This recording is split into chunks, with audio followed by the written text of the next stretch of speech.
স্বাধীনতার পর থেকে শুধু শাসকের হাত বদল হয়েছে, আমরা কিছু পাই নাই, ঠিক কিনা বলেন?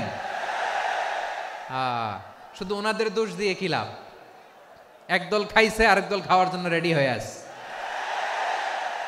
কোরআন থেকে প্রেসক্রিপশন না নিলে সমাজ সুন্দর হবে না।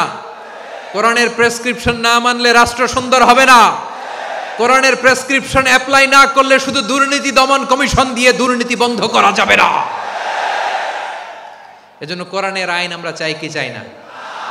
ইউনূস গভর্নমেন্টকে আমি বলবো, অল্প সময়ের জন্য আপনারা এসেছেন, সংস্কারও করতে হবে, আবার নির্বাচনও করতে হবে। সব সংস্কার হতে করতে পারবেন না, যতটুকু পারবেন এর মধ্যে আমাদের যে হিউজ ম্যান পাওয়ার, আমাদের যে মানব সম্পদ, হিউম্যান রিসোর্স, এটাকে ডেভেলপ করে আপনাদের যেতে হবে। আসসালামু আলাইকুম প্রিয় দর্শক, কেমন আছেন? আশা করছি সকলে অনেক ভালো আছেন। তো ভিডিওর শুরুতে কয়েকটি ক্লিপ দেখে, টাইটেল এবং থাম্বনেল দেখে অবশ্যই বুঝে গেছেন যে আজকের ভিডিওটি অনেক ইন্টারেস্টিং একটি ভিডিও।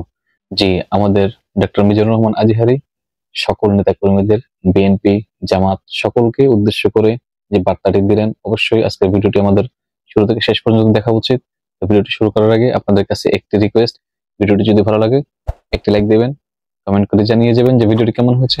আর এরকম নিত্য নতুন ইসলামিক ভিডিও পেতে আমাদের চ্যানেলটিকে সাবস্ক্রাইব করে রাখবেন। তো চলুন, লেটস গেট স্টার্টেড। বাংলাদেশের আসল পরিচয় কি? ইসলাম। সবাই বলে না।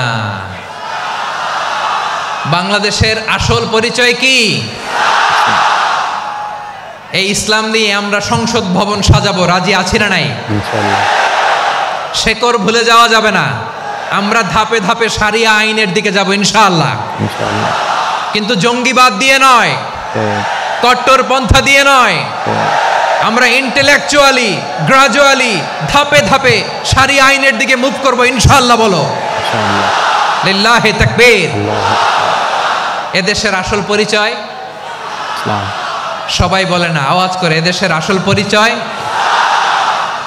চট্টগ্রাম, ফেনীতে যারা গিয়েছেন, মেঘনা গোমতী ব্রিজ প্রকল্প নাম শুনছেন? মেঘনা একটা ব্রিজ পার হওয়া লাগে। এই মেঘনা গোমতী, এখানে 3টা ব্রিজ, কাঁচপুর সহ এই 3টা ব্রিজের নির্মাণ কাজ, রেনোভেশনের কাজ দেয়া হয়েছিল জাপানের একটা কোম্পানিকে। কাকে? জাপানের কোম্পানির নির্মাণ শেষে 738 কোটি টাকা বেঁচে গেছিল, এটা গভর্নমেন্টের হাতে দিয়ে তারা বিদায় নিয়েছে। কত টাকা? 738 কোটি টাকা। যত প্রাক্কলিত ব্যয় নির্ধারণ করা হয়েছে, সব টাকা সরকার, তৎকালীন সরকার, 2019-এর সরকার, কারা ছিল তো জানেন? এই 2019-এর সরকার তাদেরকে দিয়েছে। তারা রিনোভেশন নির্মাণ শেষে 738 কোটি টাকা অতিরিক্ত বেঁচে গেছিল, এটা আবার গভর্নমেন্টের হাতে বুঝাই দিয়ে তারা বিদায় নিচ্ছে। আমরা কেন এমন হইতে পারলাম না? জাপানের ওরাও মানুষ, আমরাও মানুষ, তার মানে মানুষে মানুষে পার্থক্য আছে না নাই? আচ্ছা। বাংলাদেশের 2টা উদাহরণ দেয়। 1 নম্বর উদাহরণ, গত সপ্তাহে আপনারা জানেন কক্সবাজার আমার একটা প্রোগ্রাম ছিল, তো হেলিকপ্টারে গিয়েছিলাম। ফেনী জেলা যখন পার হচ্ছি, আমি দেখলাম 3টা উইন্ডমিল চিনেন তো? বিশাল পিলার, 3টা-4টা পাখা থাকে। বায়ু বিদ্যুৎ কেন্দ্র, বাংলাদেশের প্রথম বায়ু বিদ্যুৎ কেন্দ্র এটা। মুহুরী প্রজেক্ট বলে ওটারে, সম্ভবত মুহুরী প্রজেক্ট।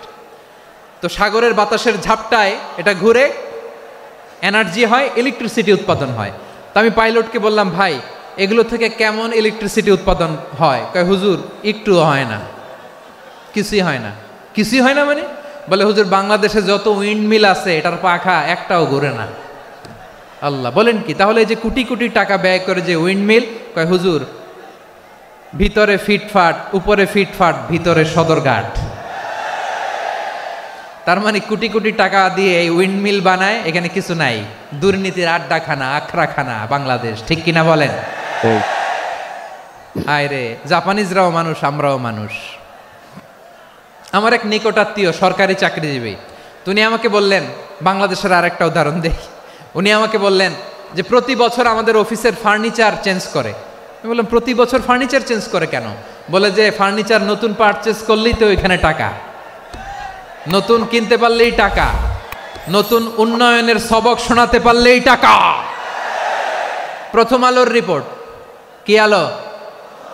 প্রথম আলোর রিপোর্ট, গত 15 বছরে উন্নয়নের নামে লুটপাট হয়েছে প্রায় 3.25 লাখ কোটি টাকা। কার রিপোর্ট? আমাদের বানানো কথা, প্রথম আলোর রিপোর্ট। গত 15 বছরে কারা ছিল জানেন তো? হ্যাঁ, শুধু ওনাদেরকেই দোষ দিয়ে লাভ নাই।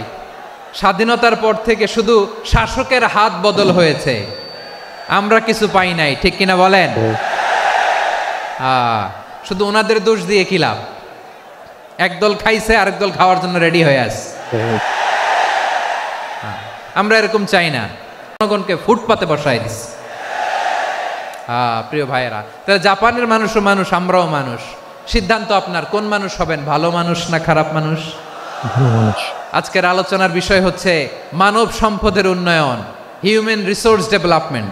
It's a process to increase the capacity of knowledge, skill, capacity of the people of a country. একটা দেশের মানুষের জ্ঞান, তাদের দক্ষতা কি করে বাড়ানো যায়, বাড়িয়ে দেশের উন্নয়ন করানো যায়, এটাই হচ্ছে মানব সম্পদ উন্নয়নের মূল কথা। তাহলে মানব সম্পদ হচ্ছে একটা দেশের সবচাইতে শক্তিশালী পুঁজি। ইউনুস গভর্নমেন্টকে আমি বলবো, অল্প সময়ের জন্য আপনারা এসেছেন, সংস্কারও করতে হবে, আবার নির্বাচনও করতে হবে। সব সংস্কার হয়তো করতে পারবেন না, যতটুকু পারবেন এর মধ্যে আমাদের যে হিউজ ম্যান পাওয়ার, আমাদের যে মানব সম্পদ, হিউম্যান রিসোর্স, এটাকে ডেভেলপ করে আপনাদের যেতে হবে। যেটা পারবেন না সেটাকে পরবর্তী নির্বাচিত গভর্নমেন্টের কাছে রেখে যেতে হবে, যে তারা যেন করে, তাদের কাছে আপনারা এটা রেখে যাবেন। তাহলে মানুষ চাইলে বিশ্ব জয় করতে পারে, আর মানুষকে হারাতে পারে কেউ? জোরে বলো যশোর, মানুষকে হারাতে পারে কেউ? বন্ধুরা, আজকের ভিডিওটি এই পর্যন্ত। আমার ভিডিওটি অনেক ভালো লেগেছিল, তাই আপনাদের কাছে শেয়ার করেছি। তো ভিডিওটি ভালো লাগলে অবশ্যই একটি লাইক দেবেন, কমেন্ট করে জানিয়ে যাবেন যে আপনাদের কাছে ভিডিওটি কেমন লেগেছে। দেখা হচ্ছে নতুন আরো একটি ভিডিওতে। ততক্ষণ সবাই ভালো থাকুন, সুস্থ থাকুন। আল্লাহ হাফেজ।